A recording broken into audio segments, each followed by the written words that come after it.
Hey everyone, I'm Paul, and welcome to Build and Bond. If you're a Star Wars fan like me, you're going to want to stick around and watch these 700 Lego pieces turn into this. The most famous logo maybe in movie history. And if you're a fan, and I'm a fan, I feel like this has been part of my life, my whole life. And as I was putting this together, I discovered there is a hidden secret here, but also this logo didn't always look like this. And I did some digging, and I got some stuff to share with you. So we're going to put this together real quick, and then we're going to come back. I'm going to share my thoughts on this particular build, and then also share with you a couple of things I learned. So stick around.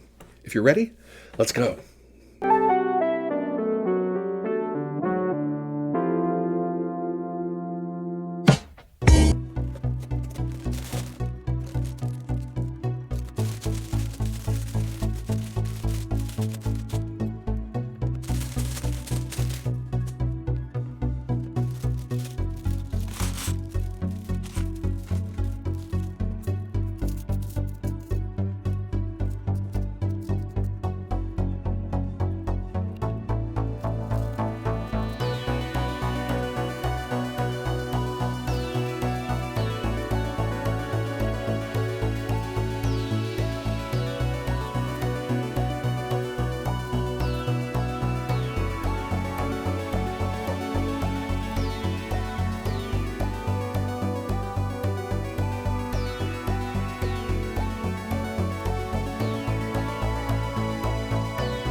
Okay, welcome back.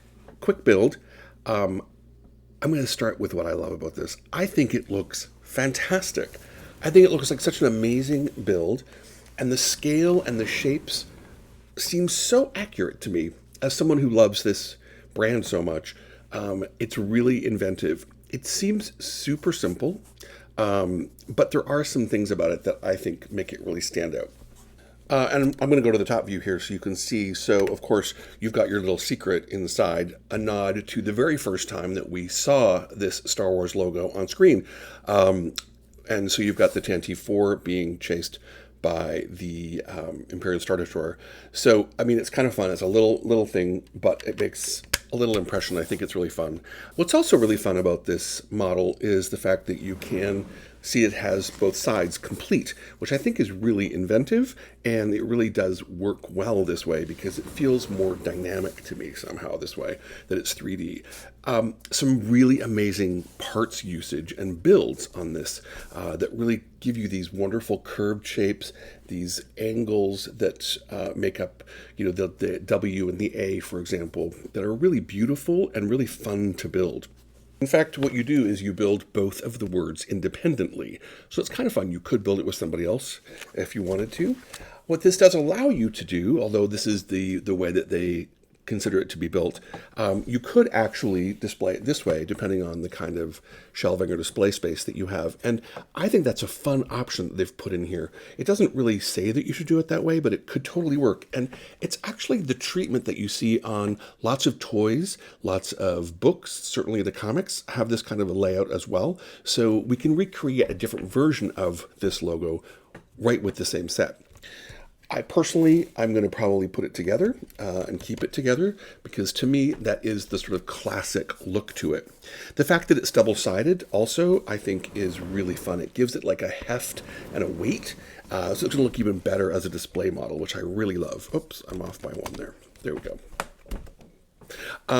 One thing that you don't really notice in the pictures of it, although it is there when you see it, is that there's a lot of greebling detail in the lettering itself in the black portion. So let me show you from the top.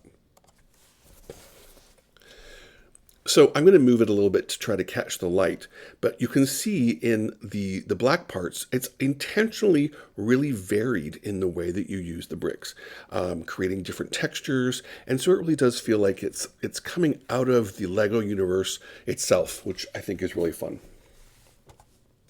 All right, so I teased that this logo has actually changed quite a bit, and I have an example of that for you. So this is my own personal copy of the novelization of the film, and you'll see that the logo here, although similar, is a little different. It's taller, it's more outlined in a different way, overall has the same characteristics of this final version of the logo, but it really is part of this evolution. In fact, this novelization was originally released in 1976, right before the movie came out, and it said it was written by George Lucas. This is the reprint from later in the same year, but it actually was by a different author, a ghostwriter, Alan Dean Foster, who's done lots of stuff in this kind of space, written a lot of these kinds of books.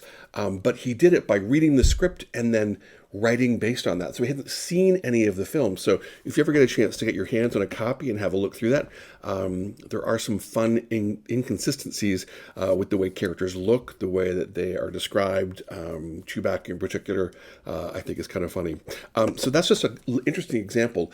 I found some great research on the evolution of the Star Wars logo, and I'm going to actually link that in the description of this video. So please feel free to check out some of these amazing articles that I found. And there you have it. So I think you can tell from my review is going to be really positive. I think if you like Star Wars, you have to have this. And if you love Lego, you also have to have this because it's such a simple looking design, but the parts usage and the builds are really fun, really different, and quite elevated overall. Plus, it's solid and it really looks great. So, I think I'm going to put this in a place of pride in my house. Actually, I'm going to be really happy to look at this every day.